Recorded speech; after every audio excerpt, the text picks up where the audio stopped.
Olá pessoal, sejam todos bem-vindos aí à continuação do nosso curso, né? Essa nossa aula de número 2 da disciplina Cálculo 3, né? E eu quero começar aqui dando uma explicação, assim, pedindo desculpas. Vocês vão ficar se acostumar que eu sempre, quase sempre começo as aulas pedindo desculpa pela demora, mas dessa vez eu acho que assim, eu estava de férias. E eu resolvi que assim, eu estava no meu direito curtir a minha última semana de férias para então voltar aos trabalhos, né? E por outro lado também assim, demorei um pouco porque essa aula é muito complicada, muito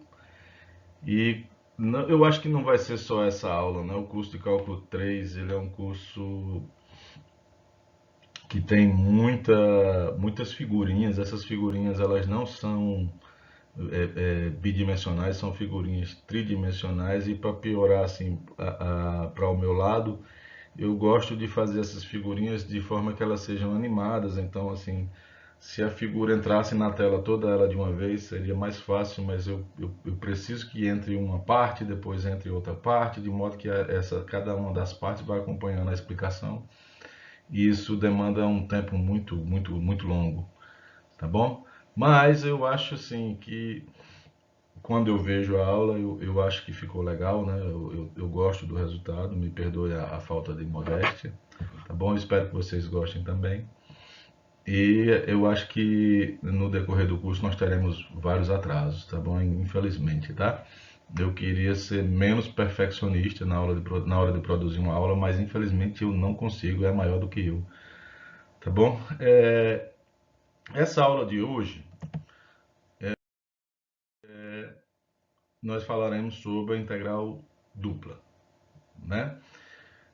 No curso de cálculo 2 vocês viram né, toda a parte de funções de várias variáveis e as aplicações delas, né, e tal. E aqui a gente começa o nosso curso falando da integral dupla. O ingrediente fundamental para se falar em integral dupla são as funções de duas variáveis, né? Eu vou seguir aqui uma linha meio diferente do que fazem a maioria dos livros, que seria assim uma revisão sobre funções de várias variáveis, né? Eu acho que fica mais coerente se na hora da integral dupla, eu preciso da função de duas. Então eu vou falar aqui, na verdade nem vou, eu vou recomendar aqui uma outra aula que eu já tenho gravada. E assim, quando for na hora da integral tripla, aí o ingrediente fundamental vai ser a função de três variáveis. Aí nesse momento a gente fala da função de três variáveis. Quando for na hora da integral de linha, tem uma função específica, então eu vou falar dessa função específica. Então, antes de iniciar cada um dos tipos de integral, há uma função que é a parte primordial para o entendimento, e eu vou tentar fazer dessa forma, né? Antes de começar a falar da integral, eu falo um pouquinho da função e depois disso daí a gente inicia de fato a falar sobre a integral. Eu acho que assim fica mais perto um conteúdo do outro, né? Chegar lá na integral de linha no final do curso e tentar fazer com que vocês lembrem de uma coisa que foi vista na primeira aula, eu acho que isso é contraproducente, isso aí não funciona, tá bom? Então, o ingrediente fundamental, né, a base para o entendimento das integrais duplas são as funções de duas variáveis. As funções de duas variáveis, escritas de uma maneira formal, são as funções cujo domínio é um conjunto ômega. Nessa letrinha aí, bonitinha, é uma letra grega chamada ômega. Isso vai ser um conjunto contido no plano, né? No R2, que é o nosso domínio, nosso domínio, né? E a imagem, nosso contradomínio, está nos números reais, tá? E aí, veja, eu tenho uma aula gravada, a aula de número 13, eu vou tentar colocar ela aqui como um card do YouTube, né? Então vocês vão clicar e vão assistir essa aula lá para que vocês relembrem tudo o que precisa ser visto a respeito das funções de duas variáveis. Então, entre outras coisas, eu preciso que vocês lembrem do que vem a ser o domínio, né? é o conjunto de todos os pontos do plano para o qual o f de xy existe, né? Dizer que existe nada mais é do que dizer que a função pode ser calculada para esse x e esse y. Tá ok? Preciso também que vocês lembrem da ideia do que vem a ser a imagem, né? O conjunto de todos os pontos do R, né? Onde, de todos os Z reais, onde esse Z é a imagem de alguém que está no domínio, né? É a imagem de um certo XY que está no domínio da função. Preciso, fundamentalmente, da ideia de gráfico, tá certo? O curso de cálculo 3, sem o conhecimento de gráficos, ele é impossível. Ele não é possível. Não tem como, tá bom? Então, eu preciso que vocês revejam lá. À medida do possível, eu vou tentar ajudar aqui no decorrer do curso como se faz os gráficos e coisa e tal, mas eu preciso que vocês verdadeiramente vejam essa aula lá que é do curso de cálculo 2, tá? É a aula número 13 do curso de cálculo 2, já está disponível no YouTube, ela está bem bonitinha, bem feitinha, tá? E as curvas de nível é quem nos ajuda na ideia de fazer um gráfico tridimensional, tá bom? Então lá foi visto com mais calma todo o trabalho para se fazer um gráfico tridimensional. Então eu recomendo fortemente que vocês vejam essa aula. Show? Vejam mesmo. Eu não vou fazer aqui toda essa parte aí, tá? Até para que nossos vídeos sejam assim mais curtinhos, eles não tomem tanto tempo de vocês. Então, como já tem um vídeo gravado, vocês sigam lá e olhem o vídeo, tá ok? Bom, então, você suponha que nós tenhamos uma função de duas variáveis, né? Cujo o domínio vai ser o ômega. Eu vou colocar aqui que o domínio seja o ômega, mas na verdade não precisa que o domínio seja o ômega. Eu preciso somente que a função esteja definida dentro de um conjunto ômega. Tá bom? O seu domínio pode ser maior, pode ser mais amplo, e é o que vai acontecer na maioria dos problemas que nós teremos. Nós teremos uma função cujo domínio é muito maior, e eu estou interessado em observar essa função somente dentro de um conjunto específico, né? Então, esse ômega aí não é exatamente o domínio, embora eu possa chamar de domínio porque eu estou só olhando só para ele. Mas, assim, na maioria dos casos, vai ser um subconjunto do domínio, tá bom? E eu vou precisar que você aceite, né, que esse conjunto ômega ele tem que ser, né, a hipótese para ele é que ele seja um conjunto limitado. Eu não quero adentrar aqui em definições assim formais e para tornar o curso mais leve, um pouquinho mais agradável. Então, eu não vou colocar aqui o que vem a ser um conjunto limitado, tá bom? Eu vou somente dar uma ideia intuitiva para que você, né, aceite bacana e não tenha dificuldades com isso. Um conjunto ele é limitado se você pode colocar ele dentro de uma caixa. Ou seja, o que é uma caixa no mundo do plano? É um retângulo. Então, se você tem um conjunto qualquer, seja lá a forma que ele tiver, nós vamos dizer que ele é limitado se você consegue colocar ele dentro de um retângulo. Conseguiu colocar ele dentro de um retângulo, não importa se é pequeno ou é grande, conseguiu, então esse conjunto para nós é um conjunto limitado. Show? Outra coisa que eu vou supor provisoriamente é que a minha função f, né, ela seja estritamente positiva, ou seja, ela seja maior ou igual a zero para todos os valores, todos os pontos do conjunto ômega. Tá bom? Por que eu preciso disso e por que é provisório?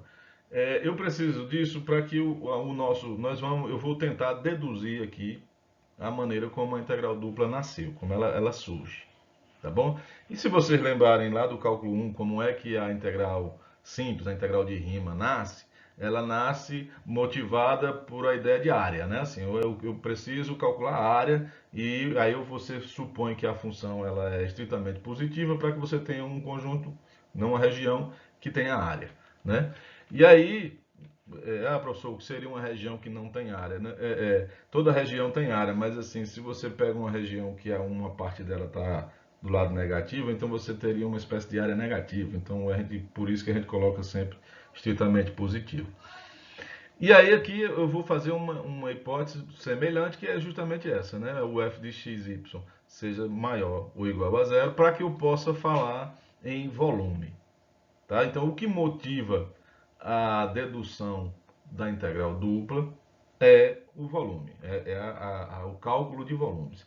Ah, professor, a integral dupla serve somente para calcular volumes? Não. Da mesma forma que a integral simples, ela não serve apenas para calcular área, ela serve para muito mais coisas, e a integral dupla também. Mas o que motiva a gente aqui, o que vai dar o nascimento, né, o que vai dar a nossa motivação, é a ideia de calcular um volume. Então, você vai pegar, olha aí o gráfico da função f, essa partezinha que está em azul, parece um lençol estendido, aí, ou uma parte de uma montanha, como você achar melhor. E o sólido que a gente vai pensar em calcular o volume é o sólido cujo o domínio aí, ele vai fazer a parte da tampa. Imagine que você tivesse uma lata, né? Uma lata cuja tampa inferior seja o conjunto ômega. Aí você sobe esse conjunto ômega até bater na superfície, e a parte de cima seria a tampa, né, superior do meu sólido. Essa tampa segue o formato da superfície, ou seja, ela não é uma tampa plana, é uma tampa com o formato que acompanha a superfície do gráfico da função. Show? Então, esse objeto aí que eu coloquei aí no desenho, eu espero que você consiga estar entendendo aí o que eu quero dizer, é o objeto do nosso interesse e é o objeto que a gente quer calcular o volume. Tá bom? Uma das coisas que eu preciso que vocês se acostumem durante o curso é o seguinte: a gente vai fazer muitas coisas olhando só para o conjunto ômega. Como o conjunto ômega ele está no plano, é natural que a gente destaque ele, né, no plano XY, e provisoriamente, ou quando for necessário, a gente olhe somente para ele no plano. Tá? Então, eu tirei ele lá do contexto tridimensional, coloquei ele aqui no contexto bidimensional, só para que a gente possa fazer as deduções necessárias em cima desse conjunto ômega e fique claro, seja simples para que vocês entendam e simples para o professor também, porque desenhar no plano é muito mais fácil do que desenhar no espaço, né? Desenhar 3D não é uma tarefa simples. Show? Então, eu espero que tenha ficado claro qual é o nosso problema, a nossa motivação. E a partir de agora, nós vamos em busca de atacar esse problema. Qual é o problema, professor? Quero calcular o volume desse sólido que está aí na tela do lado esquerdo. Show? Eu estou falando esquerdo, é o meu esquerdo, né? Não sei para vocês, eu acho que é o esquerdo de vocês também. Tá? Então, veja, esse conjunto ômega é por onde a gente vai iniciar o nosso tratamento. Tá? Eu vou esquecer aqui a superfície lá, o objeto. E aí eu vou fazer o seguinte, olha, eu supus, né, a hipótese que a gente fez a respeito do conjunto ômega é que ele era limitado, ou seja, existe um retângulo no plano que contém o conjunto ômega. Então eu vou chamar esse retângulo de R. Tá bom? Ele está aí destacado em vermelho e tal.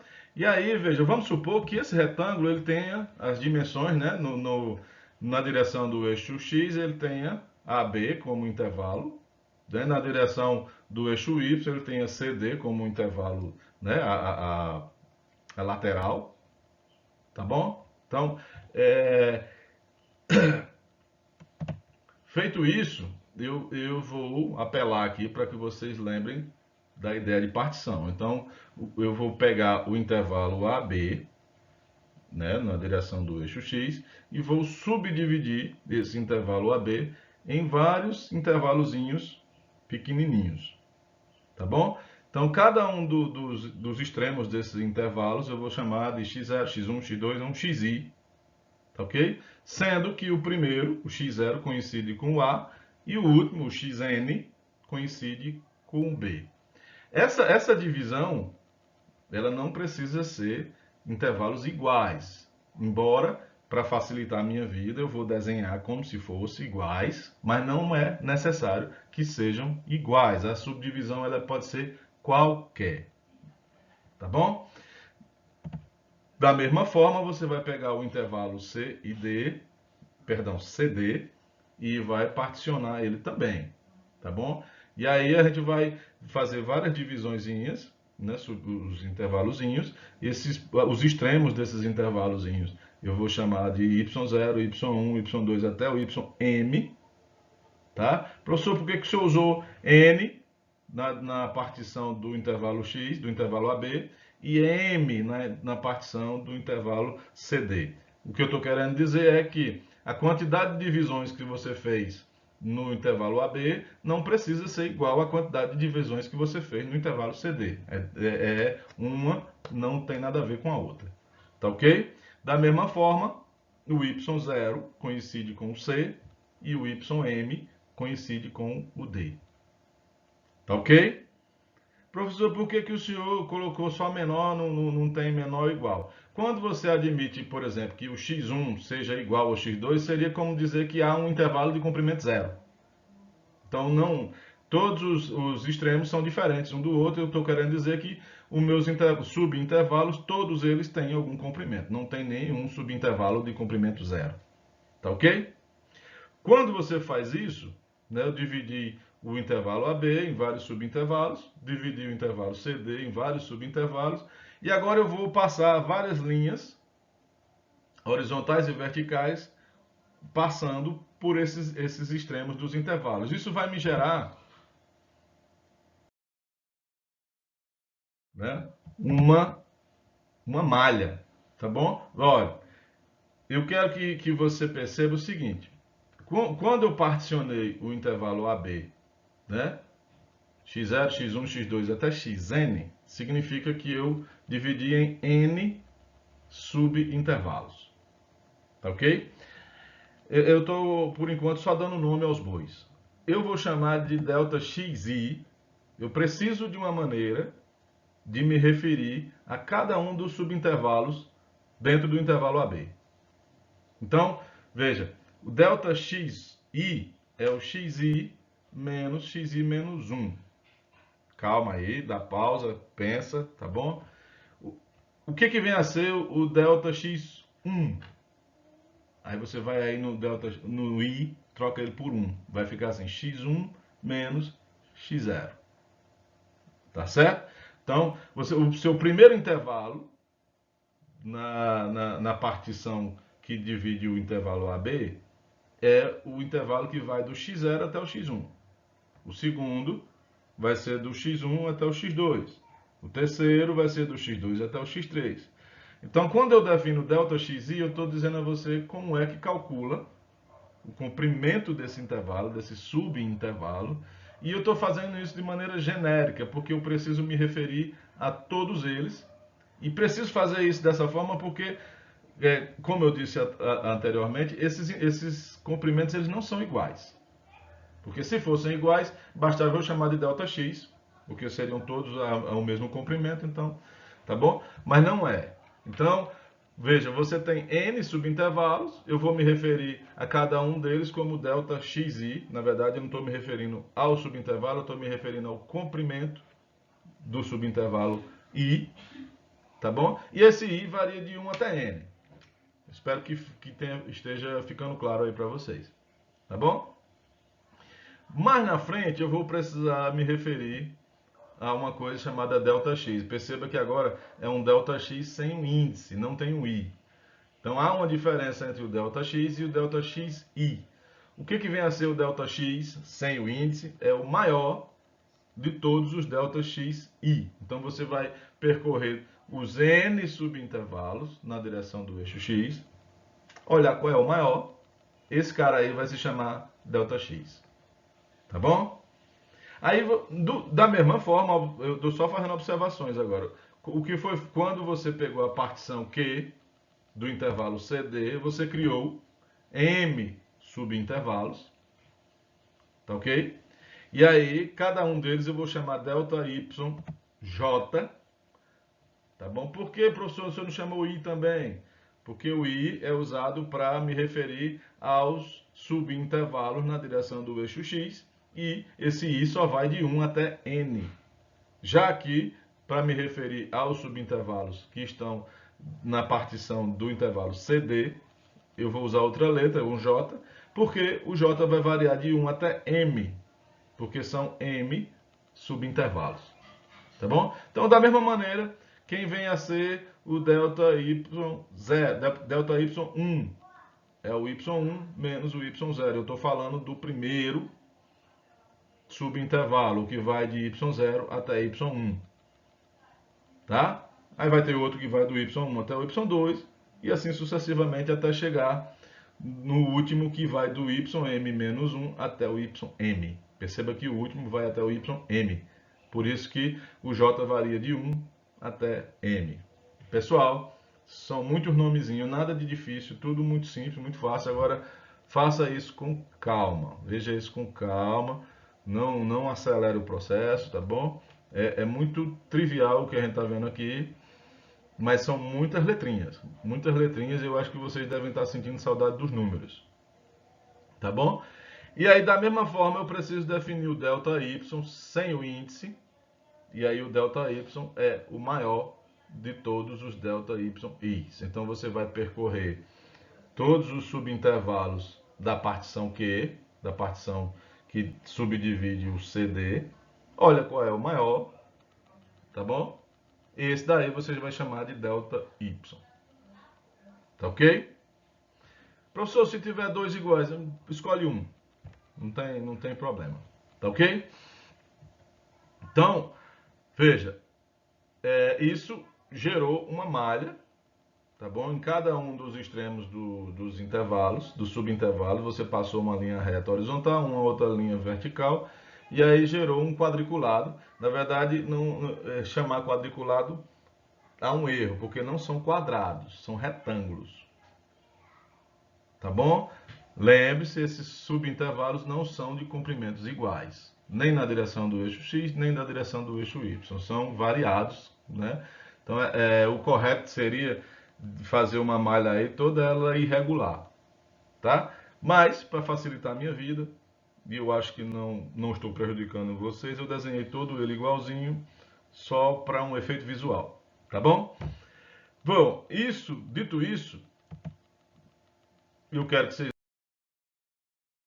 entendam que nós temos quantos retângulos você tem na tela, né? Se na direção do AB você tem N divisões, na direção do CD você tem M divisões, significa que você tem M vezes N subretângulos. Tá bom? Dessa forma, dito isso, eu vou precisar de uma maneira que eu possa me referir a todos eles. Tá bom?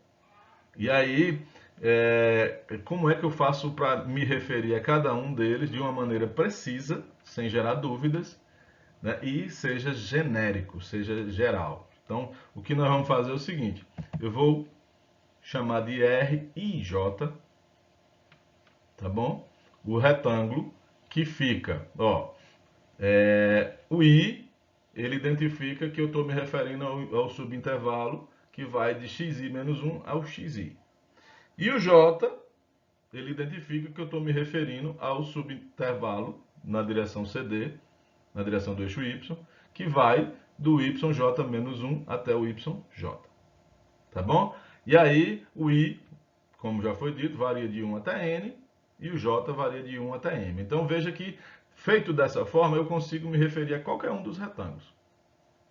Talvez vocês se sintam mais confortáveis se vocês lembrarem da maneira como a gente aprendeu lá no segundo grau, como é que se refere a uma entrada de uma matriz.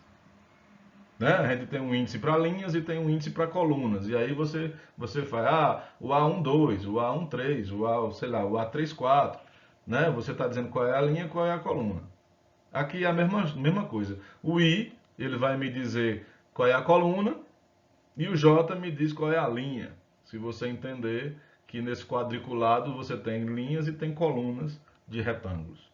Então é a mesma ideia. Tá bom?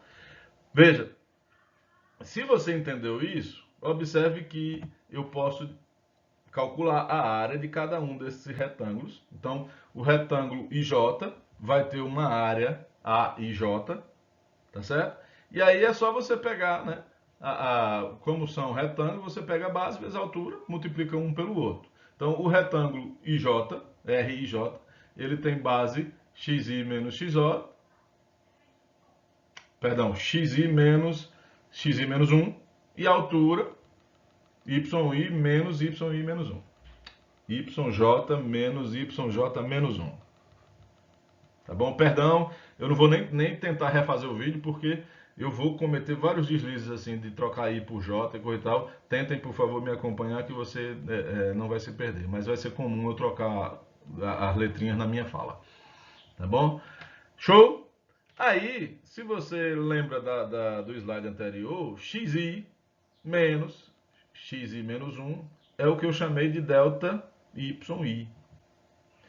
E YJ menos YJ menos 1 é o que eu chamei de delta YJ. Ou seja, a área desse retângulozinho aí, o retângulo RIJ, é delta XI, delta YJ. Eu quero que fique guardado, tá bom, aí na lembrança de vocês, porque a gente vai usar isso posteriormente. Tranquilo?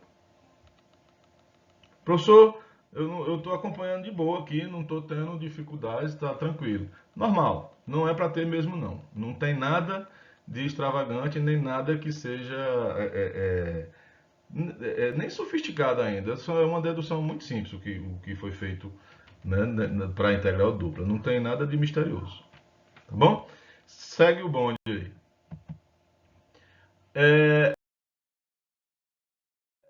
Agora você vai pegar o seguinte, ó, dentro do retângulo IJ, do RIJ, você vai escolher um ponto qualquer. Professor, não é o ponto do meio, não. Não é um ponto do meio, não. É qualquer um ponto. A única exigência que eu vou fazer, esse ponto não pode estar na borda do retângulo. Tá certo? Ou seja, esse ponto P e J vai ter coordenadas x, y com um asterisco em cima, y, j com um asterisco em cima. Não se assustem com esse asterisco, é porque as letrinhas se acabaram.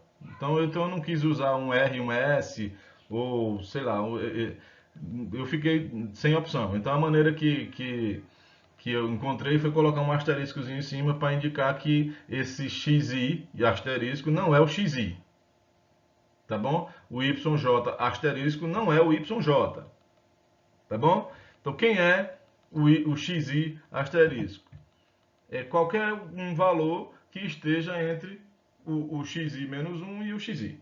Quem é o YJ asterisco? É qualquer valor que esteja entre o YJ menos 1 e o YJ. Tá certo? Veja que tá,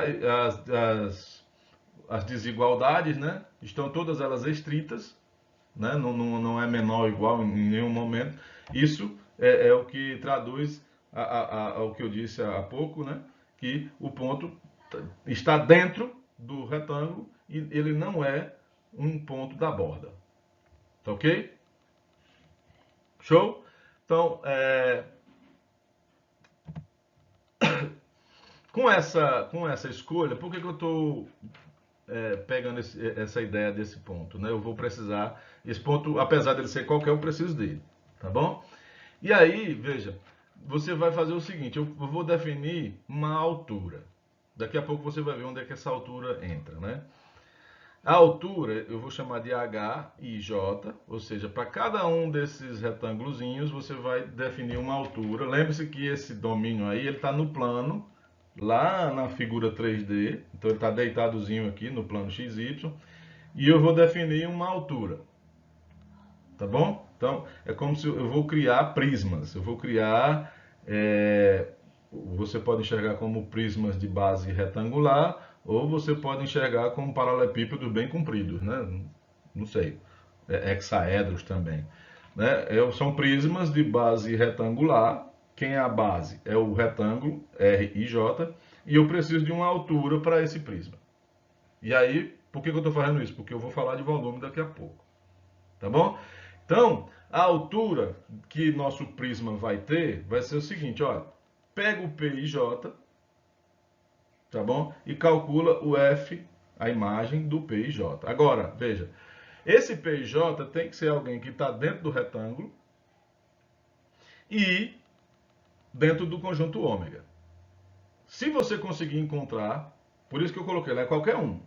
Se você conseguir encontrar um PIJ que ao mesmo tempo esteja dentro do retângulo e dentro do conjunto ômega, tá bom? Então você pega, escolhe lá, se tiver mais de um, você escolhe um qualquer. Tá bom? Então vai ser a imagem desse cara, se for possível encontrar um PIJ dentro do ômega. Tá? Professor, tem retângulozinhos aí que eu não consigo, né? São os retângulozinhos que estão totalmente brancos. Né? Esses retângulozinhos que são totalmente brancos, eu não consigo encontrar um ponto dentro dele que esteja também dentro do conjunto ômega. Então, nesse caso, você vai definir a sua altura como altura zero. Tá bom? Por que altura zero? Porque na hora de calcular o volume, você vai fazer base vezes a altura, o volume vai ser zero, então esse prisma, ele entra sem contribuir com nada no cálculo do volume. Então ele não fede nem cheira. Tá claro? Tenha calma aí, dá uma pausa, volta, vê de novo, tá certo? Não fiz nada extravagante. Então veja,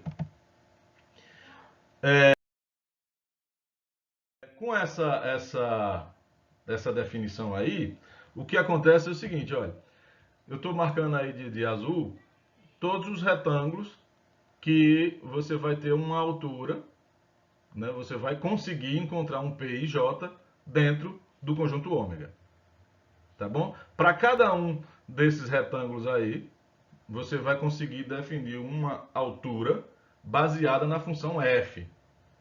Para os demais, você vai criar prismas que a altura vai ser zero. Tá bom? Então, o que nós teremos quando a gente retornar para a versão 3D do nosso problema, né? O retângulo R, né? Tá aí, coloquei a malha aí, eu estou trazendo o que a gente fez 2D, eu estou jogando de volta aqui para a versão 3D, tá certo? E aí, veja, somente para os retângulos que estão, vamos dizer assim, sobre o conjunto ômega, eu tenho uma altura diferente de zero. Não uma altura que depende da função f. Para os demais, eu terei altura zero. Isso vai fazer com que nós fiquemos na seguinte situação. Veja se vocês me acompanham. Para os retângulos que estão aí dentro do conjunto ômega, ou que tenha uma pontinha de nada, tá? Você vai ter altura, e essa altura é justamente o valor da função em um dos pontos que estão dentro do conjunto ômega. Tá bom?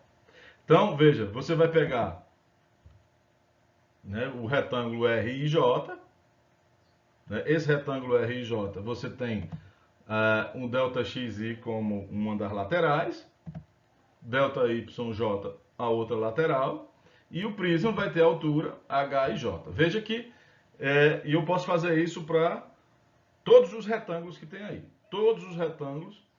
E aí alguns você vai ter altura zero, outros você vai ter altura que vai depender do valor da função. Tá bom? Qual é o volume desse prismazinho que você está enxergando aí na tela?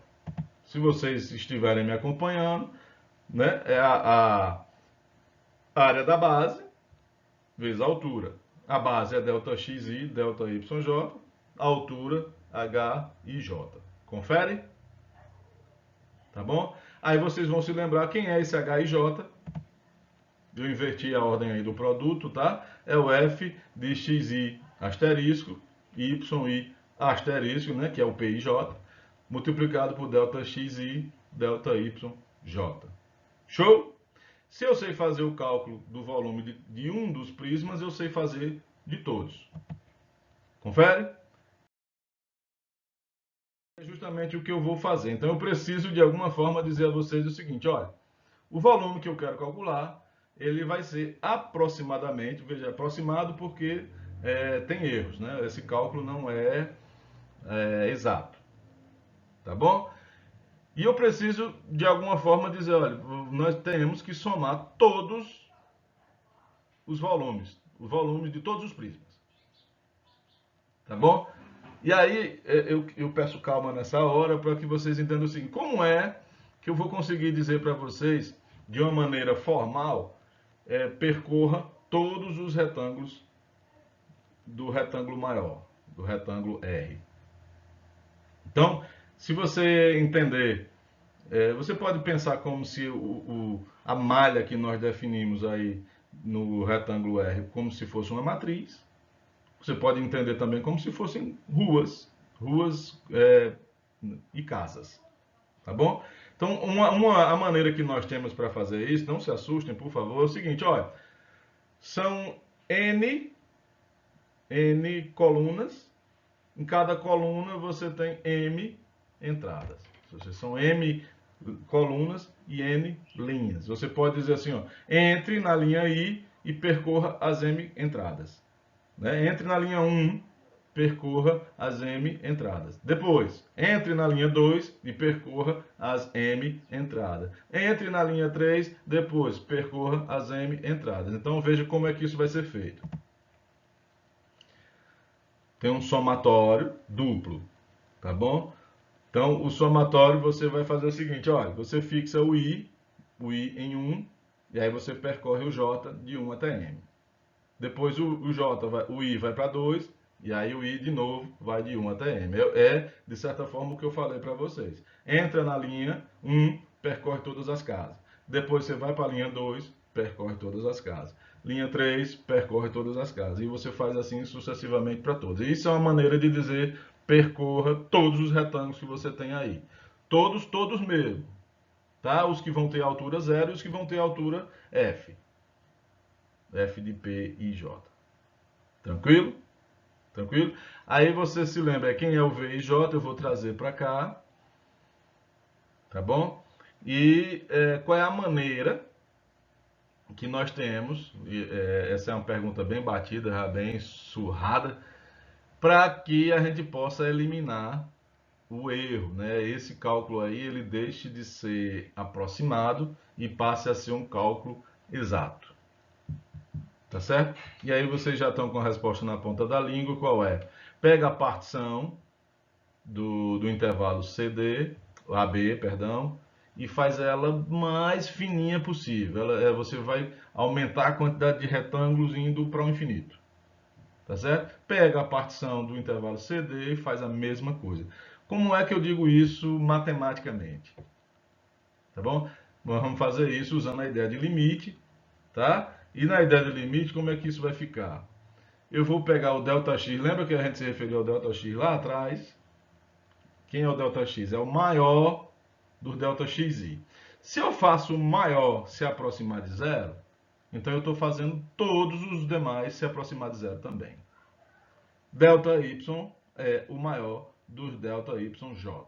Se eu faço o ΔY tender a zero, você está fazendo todos irem a zero. Tá ok? Ponto. Isso daí faz com que nós tenhamos o nosso volume na forma exata. Acabou-se. Acabou-se, está resolvido o problema. Veja só. Eu falei que a ideia da função, a hipótese da função ser estritamente positiva, ela era provisória. E aí, veja, se a sua função for estritamente positiva, dentro do conjunto ômega, significa que você tem um volume. Caso não seja, esse limite aí que você tem na tela é o que nós vamos chamar de integral dupla da função f. Tá bom? Quando você encontrar esse símbolozinho com duas integrais, o que você vai entender? O que você vai enxergar? Essa integral dupla aí é um limitão horrível, horroroso, com dois somatórios, tá certo? Um limite de duas variáveis, ΔX e ΔY.